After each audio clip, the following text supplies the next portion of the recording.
So far, we've seen excellent examples of classical painting from the Baroque period. By the way, when referring to the style, Baroque is spelled with a lowercase b. When referring to the time period, we use a capital B.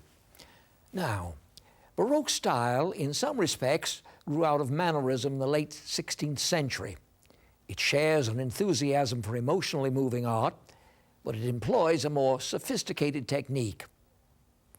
Here are two more Baroque paintings. One represents a painter from the first part of the period, and the other an artist toward the end of the period.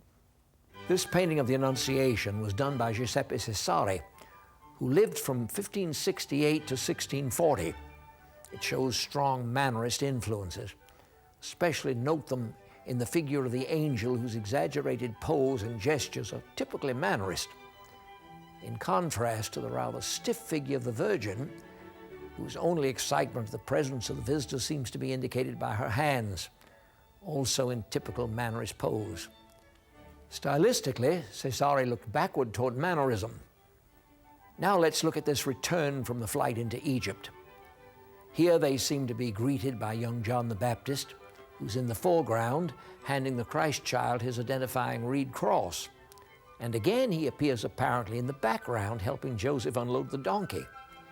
Giuseppe Bartolomeo Chiari was born in 1654, 14 years after the death of the artist whose painting we just saw.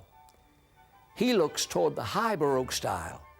This picture is extremely decorative, pleasant in its color, typically Baroque. Note the baby angels with garlands of flowers and billowing fabrics, the adoring angels kneeling before the Virgin, the opening of heaven with rays of heavenly light and swarms of putti, peeking over the clouds. This 7.5-foot high canvas, evidently intended as an altarpiece, is by Placido Costanzi, who lived at the very end of the Baroque period, and indeed a few years beyond it. The Last Judgment seems extremely Baroque. See the great mass of the rising redeemed on the left, and the damned cast down into hell on the right. Above, a small army of angels separates the scene on earth from the scene in heaven. Athletic figures in dramatic poses float in a vast empty space. The artist's use of light focuses our attention on two groups. One is Christ as the judge, the other is a defining battle for the soul of man. An angel and a demon tug at him while he turns an imploring look to heaven.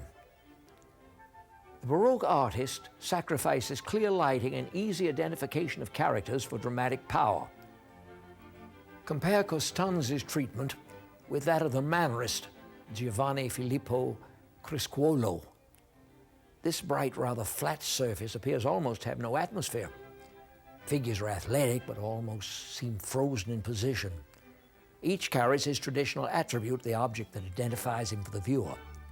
The Mannerist focuses on a factual report of the event and gives us a melodramatic version of the salvation of the soul. A painting most attractive in color and beautifully decorative is by Carlo Dolce, who was born about 1615 and died in 1686. This particularly fine example of Florentine art has the typically devotional purpose that appealed to the preference of the ruling family there. Mary is portrayed as a beautiful young mother with her child.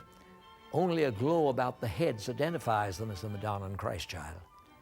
The painting is refined in its distinction of textures. You can even see the fine thread through the needle. Let's look now at a work of Matthew Preti. Born in 1613, he died at the very end of the century, in 1699. He's generally said to represent the Neapolitan Roman school. This work is based upon an incident described in the 18th chapter of Matthew's Gospel, where the Lord sets a little child in the midst of the disciples, telling them that except they become as a little child, they can never enter into the kingdom of heaven. This painting is also an allegory of a child between evil and good. On the left is a character, undoubtedly Judas in red, who has his hand on the child. On the right is the Lord Jesus, who represents all that's good and holy. It's really most effective in teaching the importance of choosing Christ and rejecting evil. Notice how strong light is in dramatic contrast to deep shadows. Features take an almost sculptured dimension, chiseled by light, falling fully on the face of Christ, but leaving Judas in the shadow, a symbolic means of conveying the character of both.